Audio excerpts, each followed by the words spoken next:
பிரியமானவர்களே, இயேசு கிறிஸ்துவின் நாமத்தில் உங்கள் எல்லாருக்கும் என்னுடைய அன்பின் வாழ்த்துக்கள். மறுபடியும் இந்த ஜெபிக்கலாம் வாங்க நிகழ்ச்சியில் நாம் சேர்ந்து ஜெபிப்பதற்கு தேவன் இந்த அற்புதமான நேரத்தை கொடுத்தாரே.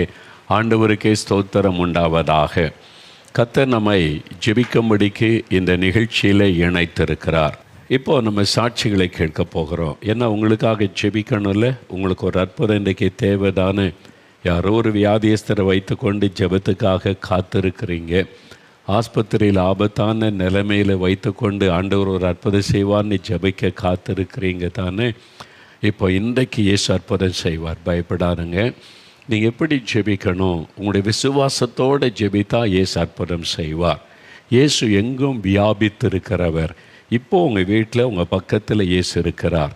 நீங்கள் ஆஸ்பத்திரியில் இருக்கிறீங்களா? அங்கே இயேசு இருக்கிறார். இயேசு கிறிஸ்து எங்கும் வியாபித்திருக்கிறவர் மாத்திரம் அல்ல, அவருடைய நாமத்தை சொல்லி இயேசுவே நான் உம்முடைய சமூகத்தில் வந்திருக்கிறேன்னு நீங்கள் சொல்லிட்டீங்கன்னா, அது தெருவாக இருந்தாலும் சரி, வீடாக இருந்தாலும் சரி, ஆஸ்பத்திரியாக இருந்தாலும் சரி, பிரயாணப்பட்டு கொண்டு இருக்கிற வாகனமாக இருந்தாலும் சரி, அங்கே இயேசு பிரசன்னமாக இருப்பார். அங்கே அவர் அற்புதம் செய்வார். அவரை தேடி நீங்கள் எங்கே ஓடணும்னு அவசியம் இல்லை. விசுவாசத்தோடு கூப்பிட்டா போதும், அவர் உங்கள் பக்கத்தில் பிரசன்னமாகி விடுவார். இயேசுவே இந்த அற்புதத்தை செய்யுங்க அப்படின்னு சிம்பிளாக விசுவாசத்தோடு ஜெபிச்சிங்கன்னா அற்புதம் நடந்துடும். இயேசு கிறிஸ்துவிட்ட இந்த அற்புதம் பெறுவது கஷ்டமே கிடையாதுங்க. உங்களை வருத்தி கொண்டு, உங்களை வேதனைப்படுத்தி கொண்டு, நீங்கள் ரொம்ப தூரம் பிரயாணப்பட்டு அதை இதை செய்து ஒன்றும் தேவை, அதெல்லாம் அவர் செஞ்சு முடிச்சிட்டார். நமக்காக சிலுவை சுமந்து, அடிப்பட்டு, உதப்பட்டு, ரத்தம் சிந்தி நமக்காக எல்லா பரிகாரத்தை அவர் செய்து முடித்துட்டார். இப்போ நம்ம சிம்பிளாக விசுவாசித்தால் போதும், அவ்வளோதான். செலவெல்லாம் பண்ண வேண்டாம், இலவசம். இயேசுகிட்ட எல்லாமே இலவசம்தான். இப்போ இந்த சாட்சியை நீங்கள் கேட்டிங்கன்னா உங்களுக்கு விளங்கும். 2 சாட்சியை வீடியோவில் நம்ம பார்க்க போகிறோம். நல்ல கவனிங்க. சகோதரி ஸ்டெஃபி சென்னையிலிருந்து ஒரு மகள் எழுதியிருக்கிறாங்க. எனக்கு கடந்த 3.5 வருடங்களாக முகத்தை தவிர மற்ற எல்லா இடங்களிலும் அரிப்பு இருந்தது. இச்சஸ், அப்படியே ஊறல், சொரிந்து உடல் முழுவதும் தடிப்பாக மாறிவிடும். சில நேரங்களில் சொரிந்த இடத்தில் இரத்தமே வந்துவிடும். இந்த அலர்ஜிக்காக சென்னையில் நான் பார்க்காத மருத்துவர்கள் இல்லை. கூகுளில் சர்ச் பண்ணி ஆன்லைனிலும் எல்லா ஸ்கின் ஸ்பெஷலிஸ்ட்டையும் பார்த்து மருந்து, மாத்திரை, ஆயின்மெண்ட் என்று எல்லாம் செய்து பார்த்துவிட்டேன். எதிலும் எனக்கு தீர்வு கிடைக்கவில்லை. என்னென்ன விதத்தில் மருத்துவத்துக்காக பார்க்கணுமோ எல்லாம் பார்த்துட்டாங்க. நான் பார்த்து வந்த வேலையை விட்டுவிட்டு நான் வீட்டிலேயே இருக்கத் தொடங்கினேன். வீட்டிலும் நைட்டியை தவிர வேறு எந்த உடையும் என்னால் போட முடியாது. வெளியிடங்களுக்கு நான் போவதை நிறுத்திவிட்டேன். என்ன சாப்பிட்டாலும் எனக்கு அலர்ஜி ஆகிவிடும். எந்த நேரமும் அரிப்பு இருந்து கொண்டே இருக்கும். இந்த சூழ்நிலையில்தான் ஜெபிக்கலாமாங்க நிகழ்ச்சியை பார்த்தேன். அதில் நீங்கள் வாசித்த சாட்சியில் ஒருவரின் சாட்சி என்னை போன்றே அலர்ஜி வியாதியிலிருந்து ஜெபித்ததினால் பெற்றுக்கொண்ட அற்புதத்தை சொல்லியிருந்தது. இயேசு எனக்கும் அற்புதம் செய்வார் என்று விசுவாசித்தேன். இதான் அற்புதக்கா. இயேசு எனக்கும் அற்புதம் செய்வார். நீங்கள் விசுவாசிக்கணும். சகோதரி நீங்கள் தான், சகோதரனை நீங்கள் தான். நீங்கள் எனக்கும் இந்த கேஸ் அற்புதம் செய்வார் அப்படின்னு விசுவாசிங்க. அற்புதம் நடக்க அதான் செய்கிறாங்க. ஜெப வேளையில் இயேசு என் தவறை எனக்கு காண்பித்தார். ஆண்டவர் நம்மகிட்ட பணம், பொருள் எதுவும் கேட்க மாட்டார். ஆனால் அற்புதம் செய்ய தடையாக இருக்கிற தவறுகள், பாவங்களை சுட்டி காண்பிப்பார். அவளுக்கு காண்பித்தாராம். நான் திருமணத்திற்கு முன்பு அதிகமாக ஜெபித்து வேதமாசித்து இயேசுவோடு நல்ல ஒரு ஐக்கியமான வாழ்க்கை வாழ்ந்து வந்தேன். திருமணத்திற்கு பிறகு நான் அப்படி இல்லை. பார்த்தீங்களா, பின்மாற்றம். ஆவிக்குரிய வாழ்க்கையில் ஒரு பின்மாற்றம். நான் ஜெபித்து கொண்டிருக்கும்போது அப்பொழுது அது தவறு என்று உணர்ந்து அதை ஒப்பு கொடுத்து ஜெபித்தேன். ஆண்டவரே, திருமணத்துக்கு முன்னால் இவ்வளவு நான் பக்தியாக ஜெபித்து வேதவாசித்திருந்தேன், அதை விட்டுட்டேன், என்னை மன்னிச்சிருங்க, நான் மறுபடியும் உடைய நெருங்கி வாழணும்னு ஒப்பு கொடுத்து ஜெபிக்கிறாங்க. அப்படி நான் ஜெபித்து கொண்டிருக்கும்போது என்னுடைய எல்கேஜி படிக்கும் மகன் என் அருகில் வந்து, எல்கேஜி படிக்கிற பிள்ளைன்னா எத்தனை வயசு இருக்கும் யோசித்து பாருங்கள். எல்கேஜின்னா ஒரு 3-3.5 வயசு, 4 வயசுன்னே வைத்துக்கொள். 4 வயசு பையன் வந்து அவன் என் அருகில் வந்து என் மீது கை வைத்து, ஏசப்பா, இனி எங்கள் அம்மாவுக்கு இந்த அரிப்பு இருக்கக்கூடாது, அது போய்விடணும் என்று மட்டும்தான் சொன்னான். அவ்வளோதான். 4 வயசு பையன் தாய் மேலே கை வைத்து, எங்கள் அம்மாவுக்கு இந்த இச்சிங் வியாதி இருக்கக்கூடாது, போயிடணும், 3 வருஷமாக இருக்குது பாதிக்கப்பட்டு, போயிடணும் அப்படின்னு ஜெபிக்கிறான். அவன் கை வைத்து ஜெபிக்கும்போது கூட அலர்ஜியினால் என் உதடு வீங்கி இருந்தது. அவன் ஜெபித்து முடித்ததுமே வீங்கி இருந்த உதடு நார்மல் ஆகிவிட்டது. உடனே இம்மீடியட்லி தி சேஞ்சஸ் ஹேப்பன்ட். நீங்கள் பாருங்கள், 4 வயசு பையன் ஜெபிக்கிறான், உடனே வீங்கியிருந்த உதடு நார்மலாக மாறுது, தடிப்பெல்லாம் விலகுது, 3 வருஷமாக இருந்த வியாதி மறைய ஆரம்பிக்கிறாரு. அதன் பிறகு என் உடம்பில் அரிப்பு வரவில்லை, எந்த மருந்தும் நான் எடுத்துக்கொள்ளவில்லை. அரிப்பு நோயினால் நான் சாப்பிடாமல் ஒதுக்கி வைத்திருந்த எல்லா உணவையும் சாப்பிட ஆரம்பித்தேன். எல்லாம் எனக்கு ஒத்துக்கொண்டது. எனக்கே பயங்கரமாக ஆச்சரியமாக இருந்தது. 3.5 வருடமாக நான் பட்ட அலர்ஜி வியாதி கஷ்டத்திலிருந்து இயேசு எனக்கு செய்த அற்புதம். இப்பொழுது 1 வருடம் கடந்து விட்டது. நன்றாக இருக்கிறேன். நான் பெற்றுக்கொண்ட அற்புதத்திற்காக இயேசுவை துதித்து மகிழுகிறேன். சரிங்களா? 3 வருஷமாக இருந்த வியாதிங்க. டாக்டர்ஸ் எல்லாம் கைவிட்டாங்க. எல்லா மருந்து மாத்திரை பணம் செலவு பண்ணி தான் சுகமாகலை. இப்போ விசுவாசத்தோடு தன் தவறை உணர்ந்து ஒப்பு கொடுத்து ஜெபிக்கிறாங்க.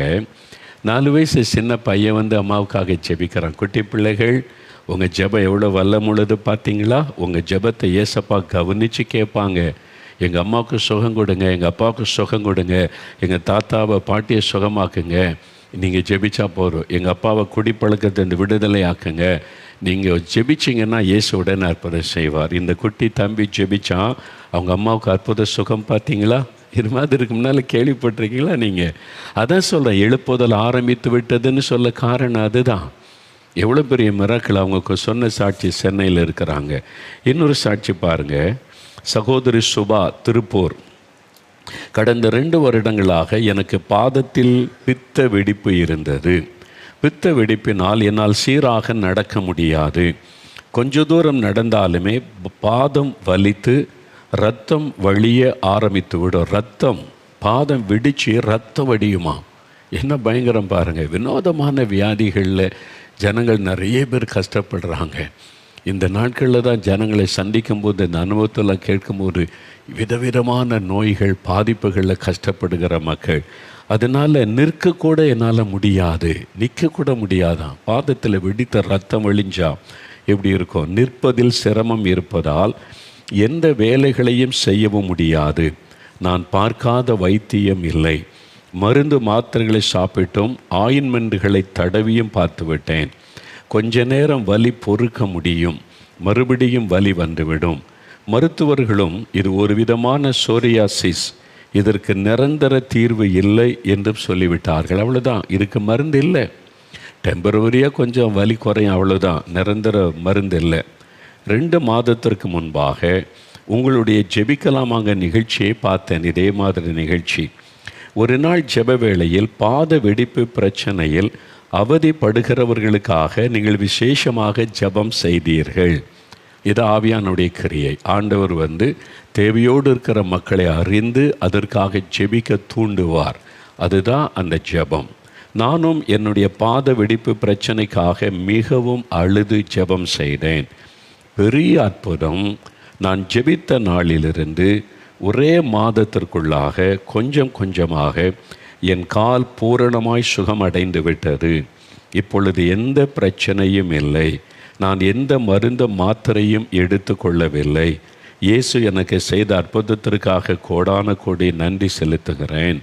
2 வருஷமாக இருந்த வியாதி, அழுது ஒரு நாள் விசுவாசத்தோடு ஜெபிச்சாங்க, சுகம். சில சமயம் பாருங்கள், இம்மீடியட்டாக உடனே வீக்கம் மறைஞ்சிட்டு சுகம் உண்டாயிட்டு இவங்களுக்கு படிப்படியான சுகம் ஆரம்பித்து விட்டார். ஆண்டவர் தொட்டு விட்டார், படிப்படியான மாற்றம். சில சமயம் அப்படி தான் ஆண்டவர் செய்வார். ஆண்டவர் சில மிராக்கள் என்றால் இம்மீடியட்டாக அந்த வியாதி மறைஞ்சிரும். சுகம் என்று வரும்போது ஆண்டவர் தொட்டு விடுவார், படிப்படியாக சுகமாகிற சமயங்களும் உண்டு. ஏன்னா இவங்க தொடர்ந்து விசுவாசிக்கணும், ஆண்டவரை நெருங்கணும் என்பதற்காக. சரி, இதே மாதிரி அற்புதம் உங்களுக்கு இன்றைக்கு நடக்கும். அடுத்து சகோதரி லீலா புஷ்பராணி கன்னியாகுமரியிலிருந்து அவங்க எழுதியிருக்கிறாங்க. பாருங்கள், என்னுடைய 26 வயது வாலிபம் மகனுக்கு கடந்த 5 வருடங்களாக 2 உள்ளங்கைகளிலும் கருப்பாய் குட்டியாக பால் உண்ணி பருவாக வந்துவிட்டது. பார்ப்பதற்கு அசிங்கமாக இருக்கும். மருத்துவர்களிடம் போய் அதை நீக்கிவிட்டாலும் மறுபடியும் கொஞ்ச நாளில் வந்துவிடும். இப்படியாக பல முறை அவனுக்கு பருவை எடுத்துவிட்டு வருவோம், மீண்டும் வந்துவிடும். கையை விரித்தே வைக்க மாட்டான், மூடித்தான் வைத்திருப்பான். இதனால் அவன் மன உளைச்சலுக்கு உள்ளாகியிருந்தான். என் வாலிப மகனுக்கு இப்படி இருப்பது எனக்கு மிகுந்த மன பாரத்தை கொடுத்தது. கடந்த மே மாதம் 7ஆம் தேதி உங்களுடைய ஜெபிக்கலாமாக நிகழ்ச்சியின் அற்புத ஜெப வேளையில் மிகுந்த பாரத்தோடு என் மகனுக்காக கண்ணீரோடு ஜெபம் செய்தேன். எந்த மருத்துவரிடமும் போகாமலே ஒரே மாதத்தில் கை 2ம் அப்படியே கழுவி விட்டதை போல அவ்வளவு சுத்தமாக மாறிவிட்டது. இது எங்களுக்கு இயேசு செய்த மிகப்பெரிய அற்புதம். 5 வருடமாய் தொடர்ந்து வந்து கொண்டிருந்த இந்த கருப்பு பால் பருவை வரவிடாமல் அற்புதமாய் காத்து கொண்ட இயேசுவுக்கு நன்றி. 5 வருஷமாக அந்த பிரச்சனை கைகளில் பாருங்கள், ஆண்டு சுத்தமாக இல்லாமல் செய்து மாற்றிவிட்டார். காரணம் அந்த தாயினுடைய கண்ணீரின் ஜெபம். இன்றைக்கு உங்களுடைய மகள் பிள்ளைகள் உங்களுடைய மகனுக்காய் குழந்தைகளுக்காக நீங்கள் ஜெபிக்கும்போது இயேசு அற்புதம் செய்து விடுவார். அடுத்து பாருங்கள், சகோதரி சலோமி அந்தமானிலிருந்து ஒரு அற்புதமான சாட்சி. நல்ல கவனிங்க, மரணப்படுக்கை, இனி அவ்வளோதான்ற நிலைமையில் இயேசு வந்து அற்புதம் செய்திருக்கிறார். பாருங்களேன், இன்றைக்கி உங்கள் வீட்டுக்குள்ளே இயேசு வந்து அற்புதம் செய்வது நீங்கள் உணரும்படி செய்வார். இயேசு அங்கே தான் இருக்கிறார், உங்கள் வீட்டுக்குள்ளே உங்கள் பக்கத்தில் தான் நிற்கிறார். நீங்கள் சிலர் அவரை தரிசிக்கவும் அவரை உணர்ந்து கொள்ளும்படிக்கும் ஆண்டவர் செய்வார். இவங்களுக்கு என்ன நடந்தது பாருங்கள். அந்தமானிலிருந்து சகோதரி சலோமி, என் மகன் முழு ஆரோக்கியம் இல்லாத ஸ்பெஷல் சைல்டுன்னு சொல்லுவாங்கள்ல, ஸ்பெஷல் சைல்டு, குழந்தைகள் பூரண ஒரு ஆரோக்கியம் இல்லாத ஸ்பெஷல் சைல்டு. 2022ஆம் ஆண்டில் அவனுக்கு அடிக்கடி வலிப்பு வர ஆரம்பித்தது. ஒரு நாளில் 10லிருந்து 13 முறையாவது வலிப்பு வந்து அவன் துவண்டு விடுவான். என்ன பயங்கரம் இல்லை, ஒரு நாளைக்கு 10-13 முறை ஃபிட்ஸ் வந்து தான் அந்த குழந்தை என்ன செய்யும். அந்த ஒரு முறை வலிப்பு வந்தாலே எழுந்திருப்பதற்கு 2 நாள் ஆகும். 14 வயதான என் மகனுக்கு அடிக்கடி வரும் வலிப்பு அவனை துவள செய்துவிடும். அவனை கவனித்து வந்த மருத்துவர்களும் அவனுடைய உயிருக்கு உத்தரவாதம் இல்லை, 3 மாதத்திலிருந்து 6 மாதத்திற்குள் அவன் இறந்து விடுவான் என்று தான் சொல்லியிருந்தார்கள். ஒவ்வொரு முறை அவனுக்கு வலிப்பு வரும் பொழுதெல்லாம் மரண போராட்டம்தான். இப்படி மரணப்படுக்கையில் இருந்த என் மகனை பார்த்து நான் மனது அளவில் சோர்ந்து போய்விட்டேன். 2022ஆம் ஆண்டு ஜூன் மாதத்தில் ஜெபிக்கலாமாக நிகழ்ச்சியை பார்த்து கொண்டிருந்த போது என் மகனை இயேசுவின் கரத்தில் ஒப்பு கொடுத்து அவனுக்காக நான் ஜெபம் செய்தேன். இயேசு உங்கள் வீட்டிற்குள் உலாவுகிறார், இப்பொழுது மரணப்படுக்கை மாறுகிறது என்று நீங்கள் ஜெபிக்கும்போது சொன்னீர்கள். இயேசு என் வீட்டிற்குள் பிரத்யட்சமாய் இருப்பதை நான் உணர்ந்தேன்.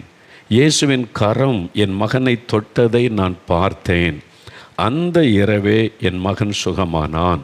இப்பொழுது 1 வருடம் கடந்தும் அன்றிலிருந்து இன்று வரை என் மகன் நன்றாக இருக்கிறான். அதன் பிறகு அவனுக்கு வலிப்பு வரவே இல்லை. இயேசுடைய அற்புதம் பார்த்தீங்களா? ஒரு நாளைக்கு பல முறை வலிப்பு வருமா? அப்படி பாதிக்கப்பட்ட மகன், டாக்டர் சொல்லிட்டாங்க 3 மாதம் அல்லது 6 மாதம் தான் உயிரோடு இருப்பான். இயேசு வீட்டுக்குள்ளே வந்திருப்பதை அவங்க உணர்ந்தாங்க. இயேசுவின் கரம் தொட்டதை நான் பார்த்தேன்றாங்க. அது என்ன ஆதாரம்னு கேட்டால் அன்றையிலிருந்து வலிப்பு இல்லை. மகனுக்கு 1 வருஷம் ஆகிவிட்டார். அதன் பிறகு அவனுக்கு வலிப்பு வரவே இல்லை, ஃபிட்ஸ் இல்லவே இல்லை, உயிருக்கு உத்தரவாதம் இல்லை, இனி இறந்து விடுவான் என்று கைவிடப்பட்ட நிலைமையிலிருந்து என் மகனுக்கு ஜீவனை கொடுத்து இதுவரை வாழ வைத்திருக்கும் தெய்வம் இயேசுவை மனதார நான் துதிக்கிறேன். உங்கள் குழந்தைக்கு செய்வார். நீங்கள் விசுவாசத்தோடு ஜெபித்தீங்கன்னா இயேசு உங்கள் பக்கத்தில் தான் நிற்கிறார். அவருடைய தொடுதலை நீங்கள் உணர முடியும். இயேசு தொட்டதை அவங்க பார்த்துருக்கிறாங்க. இப்படிலாம் நடக்குமா? அந்த அனுபவத்தை தான் எழுதியிருக்கிறாங்க. ஒரு வருஷமாக ஃபிட்ஸே வரலையே, பார்த்தீங்களா? இவ்வளோ அற்புதம். கடைசி இன்னொரு சாட்சி பாருங்கள். சகோதரி கிரிஜா கிறிஸ்டினா, ஹைதராபாத். இவங்களுக்கு ஒரு பிரச்சனை, பெண்கள் சந்திக்கிற பெரிய பிரச்சனை, நிறைய பேருக்கு அந்த பிரச்சனை. கவனமாக அந்த சாட்சியை கேளுங்க. இன்றைக்கு இதே மாதிரி பிரச்சனையோடு இருக்கிற அநேகர் இதை பார்த்து கொண்டு இருக்கிறீங்க. உங்களுக்கு இயேசு அற்புதம் செய்ய போகிறார் என்று இயேசுவின் நாமத்தில் நான் உங்களுக்கு சொல்லுகிறேன். சில வாலிப பிள்ளைகள் கூட இந்த மாதிரி பிரச்சனையில் கஷ்டப்பட்டு எதிர்காலத்துக்கு கலங்கி கொண்டு இருக்கிறீங்க. ஆண்டவர் உங்களை தொட போகிறார். அப்படி என்ன அற்புதம் பாருங்கள். கடந்த 4 வருடமாக மாத விலக்கு பிரச்சனை இருந்தது. ஒரு மாதத்திற்கு 15 நாளிற்கும் மேலாக அதிகமான இரத்தப்போக்கு இருக்கும். என் உடம்பு சத்து இழந்து எப்பொழுதும் சோர்வாகவே இருப்பேன். இரத்தத்தில் இருக்கும் ஹீமோகுளோபின் அளவும் குறைவாக இருந்தது. என் கர்ப்பப்பையில் நீர்க்கட்டிகள் இருப்பதினால் இந்த பிரச்சனை இருக்கிறது என்று மருத்துவர்கள் சொன்னதால் தொடர்ந்து சிகிச்சையில் இருந்தேன். கடந்த மாதம் நடைபெற்ற அற்புத பெருவிழா நிகழ்ச்சியில், முதல் ஞாயிற்றுக்கிழமை அற்புத பெருவிழாவில் அந்த நிகழ்ச்சியில் நானும் அதை பார்த்து கொண்டிருந்தேன். ஜெப வேளையில் எனக்கும் ஒரு அற்புதத்தை எதிர்பார்த்து என்னுடைய பெரும்பாடு நோய்க்காக அழுது ஜெபம் செய்தேன். இயேசு எனக்கும் அற்புதம் செய்தார். மறுநாளில் நான் வழக்கமாய் பரிசோதனைக்கு செல்லும் டாக்டரிடம் சென்றபோது கட்டி எதுவும் இப்பொழுது கர்ப்பப்பையில் இல்லை என்று சொல்லி ஆச்சரியப்பட்டார். மாதவிலக்கு சரியான நாளில் வந்தது. அதிக இரத்தப்போக்கு இல்லாமல் 3 நாளில் முடிந்தது. மாதத்தில் 15 நாள் அல்லது 20 நாள் என்று நான் கஷ்டப்பட்ட நாட்கள் போய்விட்டதை உணர்ந்தேன். என் துக்கத்தை சந்தோஷமாய் மாற்றினார். எந்த சோர்வும் இல்லாமல் சுறுசுறுப்பாக நான் இருக்கிறேன். அற்புதம் செய்த இயேசுவுக்கு ஸ்தோத்திரம். 4 வருஷ பிரச்சனை, 12 வருஷம் இதே பிரச்சனையில் கஷ்டப்பட்ட பெண்ணை இயேசு குணமாக்கின சம்பவம் பைபிளில் எழுதியிருக்குல்ல. கஷ்டப்பட்டு கொண்டு இருக்கிறீங்க. இன்றைக்கு இயேசு அற்புதம் செய்வார். இந்த மகளுக்கு அற்புதம் செய்த ஆண்டவர் செய்வார். சரியா? நீங்கள் விசுவாசத்தோடு ஜெபிக்க ஆயத்தப்படுங்க. இப்போது 2 சாட்சியை வீடியோவில் பார்க்க போகிறீங்க. ஒன்று, சகோதரி கேத்தரின் கோயம்புத்தூரில் இருந்து 13 வருஷம் ஒரு பிசாசு போராட்டம், எப்படி விடுதலை இயேசு கொடுத்தார் பார்க்க போகிறீங்க. முதலாவது இந்த சாட்சியை பாருங்கள். 13 வருஷ போராட்டம். வினோதமாக இருக்குல்ல? இப்படிலாம் கூட நடக்குமா? நடக்குதில்ல. அது அவனுடைய அனுபவம், அவனுடைய எக்ஸ்பீரியன்ஸு தானே சொல்லியிருக்காங்க. கோயம்புத்தூரில் தான் இருக்கிறாங்க.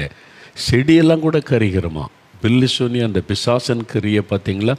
செடிகளை கூட அது செழிப்பாக வளர விட கருக பண்ணி விடும், தூங்க விடாது, பயப்படுத்தும், சாப்பாட்டோட ருசியை கெடுத்துரும். சாத்தான் எந்த அளவுக்கு கிரியை செய்கிறான்னு பாருங்கள். விதவிதமான ஆவிகள் இந்த உலகத்தில் இருக்கிறார். இயேசுவே சொல்கிறால, இந்த வகை பிசாசு அப்படின்னா வகையான பிசாசு இருக்கிறாரு. சாதாரணமாய் பயத்தை உண்டாக்குற ஆவி வேறு, தற்கொலை தூண்டுகிற ஆவி வேறு, பில்லி சூனியத்தில் கிரியை செய்கிற ஆவி வேறு. அப்படி விதவிதமான ஆவிகள் இருக்கிறது. அந்த மாதிரி அந்த குடும்பம் பாதிக்கப்போ ஒரே ஒரு பாதுகாப்பு, இயேசு இயேசு இயேசு. அவர் மட்டும் உங்கள் வீட்டில் இருந்துட்டு அவருக்குள்ள உங்களுடைய வாழ்க்கையை அர்ப்பணிச்சிட்டிங்கன்னா, அவருடைய பெயரை கேட்டால் தான் பிசாசு நடுங்குவான். அவருடைய இரத்தத்தின் வல்லமைக்குள் ஒப்பு கொடுத்து ஜெபிச்சிட்டிங்கன்னா உங்களுடைய வீட்டின் எல்லைக்குள்ளே கூட சாத்தான் வர முடியாது. விடுதலை கொடுத்துட்டார்ல ஆண்டவர். 13 வருஷ போராட்டத்துக்கு விடுதலை கொடுத்து இன்றைக்கி வரைக்கும் நல்ல ஆசீர்வாதமாக இருக்கிறாங்க பார்த்தீங்களா? அதான் இயேசு உங்கள் வாழ்க்கையில் இந்த காரியத்தை செய்வார். இதுக்கு இவங்க எவ்வளோ பணம் செலவு பண்ணாங்க? ஒரு பைசா கூட இல்லை. இயேசு கிறிஸ்து கொடுக்கிற விடுதலை இலவசம். அதைத்தான் நீங்கள் நல்லா புரிந்து கொள்ளுங்கள். கடவுள் என்றால் இலவசமாய் சுகம் தருகிறவர், விடுதலை தருகிறவர், ஆசீர்வதிக்கிறவர். இவ்வளோ பணம் கொடு, இந்த பரிகாரம் செய்யணும், அதை செய்யணும், இங்கே வா, அங்கே வா, இங்கே போ, அங்கே போ அப்படின்னு சொன்னால் நீங்கள் புரிந்து கொள்ளுங்கள், அது கடவுளாக இருக்க முடியாது. கடவுள் என்கிறவர் எல்லாவற்றையும் கடந்து நிற்கிறவர். நம்ம இருக்கிற இடத்தில் வந்து நமக்கு அற்புதம் செய்து ஆசீர்வதிக்கிறவர்.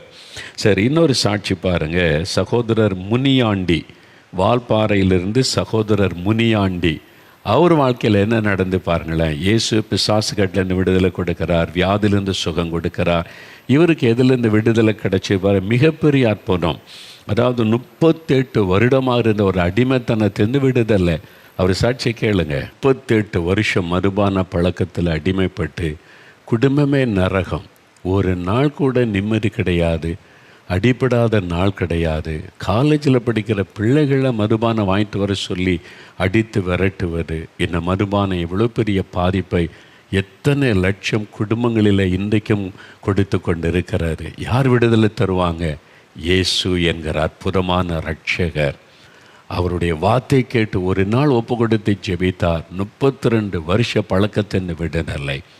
இயேசு கிறிஸ்து விடுதலையாக்கினால் மெய்யான விடுதலை. இன்றைக்கு நீங்கள் கூட விடுதலை பெற விரும்புகிறீங்களா? மதுபானம், ஹான்ஸ் போடுகிற பழக்கம், புகையில பழக்கம், ஏதோ ஒரு பாவ அடிமைத்தனம், ஜெபிக்க போகிறோம். எனக்கு ஒரு பாவத்திலேருந்து விடுதலை வேணும், நிம்மதி வேணும், நான் அடிமைப்பட்டுட்டேன்றவங்க இருதயத்தில் கை வைத்து, இயேசுவே எனக்கு விடுதலை கொடுங்க, உடைய பரிசுத்தமுள்ள ரத்தத்தினால என்னை கழுவுங்க, எனக்காக நீங்கள் சிலுவையில் மறித்தீங்க, விடுதலை கொடுக்கன்னு ஜெபிக்கணும். வியாதிப்பட்டவங்க வியாதி உள்ள இடத்துல கை வைத்து கொள்ளுங்க. எங்கே உங்களுக்கு பிரச்சனை? ஹார்ட்லையா, லங்ஸ்லையா, கிட்னிலையா, எங்கே உங்களுக்கு பிரச்சனை அந்த இடத்துல கை வைத்து கொள்ளுங்க. குழந்தை வேணுன்றவங்க கணவன் மனைவி கை கோர்த்து ஜெபம் செய்யுங்க.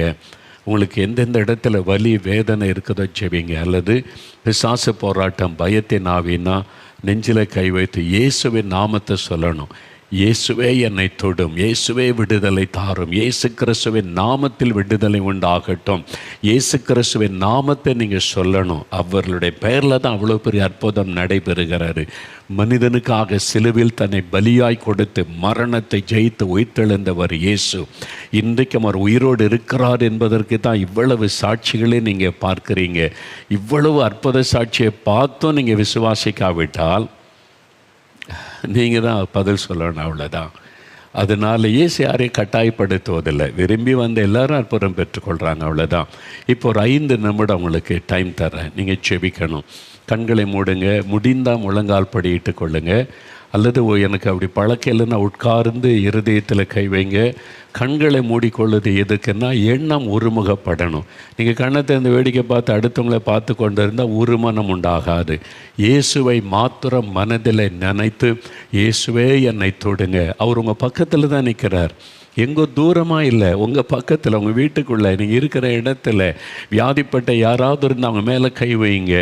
உங்களுடைய குழந்தைகள் பாதிக்கப்பட்டு ஸ்பெஷல் சைல்டாக இருந்தால் தலையில் கை வைங்க. பார்த்தீங்களா, அற்புத சுக ஆண்டவர் தந்திருக்கிறாரு ஸ்பெஷல் சைல்டுக்கு. ஃபிட்ஸ் வியாதியில் பாதிக்கப்பட்டிருந்தால் கரம் வைத்து ஜெபிங்க. இப்போ இயேசுவே தொடும், இயேசுவே சுகமாக்கும், இயேசுவே நாமத்தில் விடுதலை சொல்லுங்கள். வாய் திறந்து ஜெபிங்க, ஜெபிங்க, ஜெபிங்க. இயேசுவே உமக்கு ஸ்தோத்திரம். எங்கள் வீட்டுக்குள்ளே நீங்கள் வந்திருக்கிறதற்காய் ஸ்தோத்திரம். எங்கள் பக்கத்தில் நீங்கள் இருக்கிறீங்க, ஸ்தோத்திரம். இப்போ எங்களை தொடுங்க, என்ன தொடுங்க, என் குழந்தையை தொடுங்க, எனக்கு விடுதலை கொடுங்க. இன்றைக்கோடு இந்த மதுபான பழக்கம் ஒழியட்டும், போதை வஸ்துகளை என்னை விட்டு ஒழியட்டும். ஆண்டவரே, இந்த புகை போடுகிற பழக்கம், புகை பிடிக்கிற பழக்கம், ஆண்டவரே, இந்த ஹான்ஸ் போடுகிற பழக்கம் எல்லாம் மாறட்டும். என்னை அடிமைப்படுத்தி வைத்திருக்கிற பாவக்கட்டுகள் விலகட்டும். இந்த அசுத்த ஆவிகள், பயத்தின் ஆவிகள், தற்கொலை தூண்டுகிற ஆவி விலகட்டும். எங்களுக்கு ஒரு விதமாய் செயல்படுகிற பில்லிசோனிய மந்திர வல்லமை இயேசுவின் நாமத்தில் அழியட்டும். ஜெபிங்க, ஜெபிங்க.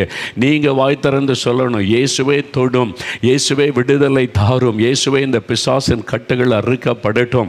ஜெபிக்க, ஜெபிக்க, ஜெபிக்க வல்லமை இறங்கி கொண்டு இருக்கிறது உங்களுடைய வீடுகளுக்குள்ள. இப்போ ஆண்டவருடைய வெளிச்சம் உங்களுடைய வீட்டுக்குள் உதித்து கொண்டு இருக்கிறது. அந்த வெளிச்சத்தை சிலர் பார்க்கிறீங்க. அந்த வெளிச்சம் வந்ததுனால இருளின் வல்லமைகள் விலகுகிறது, விலகுகிறது, விலகுகிறது. நீங்கள் பார்க்கிறீங்க. செந்தூர் பாண்டி உங்கள் பெயரை ஆண்டவரின் கண்முன்னால் நிறுத்துகிறார். உங்கள் வீட்டுக்குள் ஒரு வெளிச்சம் பிரகாசிக்கிறதை நீங்கள் பார்க்கிறீங்க. உங்கள் குடும்பத்தை பாழாக்கி கொண்ட இந்த பிசாசின் கிரியை பொழுது அழிக்கப்படுகிறது. சர்ப்பத்தின் ஆவி விலகுகிறது. அது சாபத்தினால் உண்டான பரம்பரையாய் தொடர்ந்து வந்த பிசாசின் கட்டு இயேசுவின் இரத்தத்தின் வல்லமையினால் உங்களுக்கு விடுதலை. நீங்கள் இயேசுவின் நாமத்தை விசுவாசித்து கூப்பிட்டதுனால உங்களுக்கு விடுதலை. இயேசுவுக்கு நன்றி சொல்லுங்க. ஆண்டவருடைய வல்லமை தொட்டு விடுதலை செய்து கொண்டு இருக்கிறது.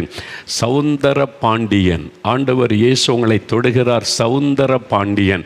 ஒரு மரண பயம் உங்களை ஆட்கொள்ளுகிறது. இரவு ஏன் வருகிறது என்று பயப்படுகிறீங்க. இரவு நேரத்தில் நீங்கள் கலங்கி மரண பயத்தில் திகைக்கிறீங்க. அதனால் உங்களுடைய இருதயம் பாதிக்கப்பட்டு பலவீனப்பட்டு இருக்கிறீங்க. இயேசுவே நீ கோப்பட்டதுனால இன்றைக்கு உங்களுக்கு இயேசுவின் நாமத்தில் விடுதலை. அந்த பயத்தின் ஆவி விலகுகிறது. உங்களுடைய இருதயத்தில் சுகம் இயேசுவின் நாமத்தில் உண்டாகிறது. இயேசுவுக்கு ஸ்தோத்திரம். ஸ்தோத்திரம், நன்றி என்று ஆண்டவரை மகிமைப்படுத்துங்கள். இப்பொழுது இயேசுவே ஸ்தோத்திரம். நிறைய பேர் விடுதலை அடைகிறீங்க. குட்டி பிள்ளைகள் உங்கள் அம்மாவுக்காக அப்பாவுக்காக செபிங்க. இப்பொழுது வியாதி கட்டுகள் அறுக்கப்படுகிறது, வாத வியாதிகள் விலகுகிறது. ஆமென். மரண போராட்டம் குடும்பத்தை விட்டு விலகி கொண்டு இருக்கிறது. இயேசுவின் நாமத்தின் விடுதலை பெற்றுக்கொள்ளுகிறீங்க. திலகவதி ஆண்டவருடைய கரம் உங்களை குடும்பத்தில் இருக்கிற மரண கட்டுகளை மாற்றுகிறது. ஒரு மரண போராட்டத்தில் குடும்பத்தில் கலங்கி கொண்டு இருக்கிறீங்க. இயேசுவின் நாமத்தை கூப்பிட்டதுனால உங்களுக்கு விடுதலை. அந்த மரண கட்டுகள் மாறுகிறது இயேசுவின் நாமத்தில். பயம் உள்ளத்தை விட்டு விலகுகிறது. இன்று முதல் குடும்பத்துக்குள் ஆசீர்வாதம். இயேசுவுக்கு ஸ்தோத்திரம் என்ற ஆண்டவரை மகிமைப்படுத்துங்க. இப்பொழுது தேங்க்யூ மை ஜீசஸ் என்று சொல்லுங்க. இயேசுவே உமக்கு நன்றி, உமக்கு ஸ்தோத்திரம் என்று சொல்லுங்க. இயேசுவுக்கு நன்றி சொல்லுங்க. கர்த்தர் அப்படி கொடுக்கிற விடுதலைக்காக, சுகத்திற்காக நன்றி. நிறைய குழந்தைகளை இயேசு தொடுகிறார். ஃபிட்ஸ் வியாதிகள் மறைகிறது இயேசுவின் நாமத்தில். அந்த இழுப்பு நோய்கள், ஃபிட்ஸை கொண்டு வருகிற ஆவி விலகுகிறது இயேசுவின் நாமத்தின். ஆமாம். ஸ்பெஷல் சைல்டை ஆண்டவர் தொடுகிறார். ஆண்டவருடைய கரம் தொடுகிறது. ஸ்பெஷல் சைல்டு ஆண்டு நீங்கள் ஜெபிக்கிறவங்க தாயார் கண்ணீரோடு ஜெபிக்கிறீங்க. ஆண்டவர் அந்த குழந்தையை தொடுகிறார். அந்த குழந்தையினுடைய பெயர் தர்ஷன் என்பது. அந்த குழந்தைக்கு தர்ஷனை பெயர் வைத்திருக்கிறீங்க. அந்த குழந்தை ஆண்டவர் தொடுகிறார். உங்களுடைய கண்ணீரின் ஜெபம் கேட்கப்பட்டது. இன்று முதல் மாற்றம் இயேசுவின் நாமத்தின். ஆண்டவருக்கு நன்றி சொல்லுங்க, நன்றி சொல்லுங்க. வினிதா என்கிற பெயருடைய ஒரு மகள் மீது ஆண்டவருடைய கரம் வைக்கப்படுகிறது. பெரும்பாடுள்ள ஸ்திரியை போல நீ கஷ்டப்படுகிற மகள், உன்னுடைய கர்ப்பப்பையில சுகம் இயேசுவின் நாமத்தில் உண்டாகிறது. இயேசுவுக்கு நன்றின்னு சொல்லுங்க. ஆண்டவரை ஸ்தோத்திரம் பண்ணி துதிங்க விடுதலை. இப்போ இயேசுவே ஸ்தோத்திரம் சொல்லுங்க. கர்ப்பத்தின் ஆசீர்வாதம் உண்டாகட்டும். வியாதியின் கட்டுகள் அறுக்கப்படட்டும். பொல்லாத ஆவியினுடைய கிரியைகள் அழியட்டும். ஒவ்வொருவருக்கு விடுதலை சுகம் உண்டாகிறது. இயேசுவுக்கு நன்றி சொல்லுங்க, நன்றி சொல்லுங்க, நன்றி சொல்லுங்க. வாய் திறந்து நன்றி சொல்லுங்க. துரை பாண்டியன் பாண்டியன் என்று சொன்னவுடனே என்னைத்தானோ என்று எண்ணினீர்கள். நீங்களும் இப்பொழுது படுக்கையில் இருக்கிறீங்க. உங்களுடைய கால்கள் பாதிக்கப்பட்டு பலவீனப்பட்டு படுக்கையில் இருந்து கொண்டே ஜெபிக்கிறீங்க. இயேசுடைய வல்லமை கால்களுக்குள் இறங்குகிறது. அந்த எலும்புகளுக்குள் வல்லமை இறங்குகிறது, பலன் கொள்ளுகிறது. எழும்புங்க இயேசுவின் நாமத்தில். விடுதலை பெற்றுக்கொள்ளுகிறீங்க. இயேசுவுக்கு நன்றி சொல்லுங்கள். ஆண்டவர் கொடுத்த விடுதலைக்காக நன்றி. அப்படியெல்லாம் வலதுகரம் உயர்த்துங்க. இயேசுவே ஸ்தோத்திரம் சொல்லுங்க. இயேசுவே ஸ்தோத்திரம். வாய் திறந்து சொல்லுங்க. இயேசுவே ஸ்தோத்திரம். என்னை தொடுகிறீர். எங்கள் குடும்பத்தில் விடுதலை அற்புதம் செய்துவிட்டு ஸ்தோத்திரம் சொல்லுங்க. இயேசுவின் நாமத்தில் விடுதலை கொடுத்து ஆண்டவரே பிதாவே உமக்கு ஸ்தோத்திரம், ஸ்தோத்திரம். இயேசுவின் நாமத்திற்கு ஸ்தோத்திரம். அற்புதம் செய்த ஆண்டவருக்கு ஸ்தோத்திரம். இயேசு கிறிஸ்துவின் நாமத்தில் ஜெபிக்கிறோம் பிதாவே. ஆமேன், ஆமேன், ஆமேன். ஆண்டவர் அற்புதம் செய்ததற்காக ஆண்டவரை துதிங்க. இன்றையிலிருந்து ஒரு மாற்றத்தை நீங்கள் கட்டாயம் பார்ப்பீங்க. இனி என்ன செய்யணும்? தினந்தோறும் காலை எழுந்தவுடனே இயேசுவுக்கு ஸ்தோத்திரம்னு ஆண்டவரை துதிங்க. வேத புஸ்தகம் உங்கள் வீட்டில் இருந்தால் தினமும் வேதத்தை நீங்கள் வாசிக்கணும். ஒரு அதிகாரமாவது வாசித்து ஜெபிக்கணும். இல்லைன்னு சொன்னால் ஒரு வேத புஸ்தகம் வாங்கி கொள்ளுங்கள்.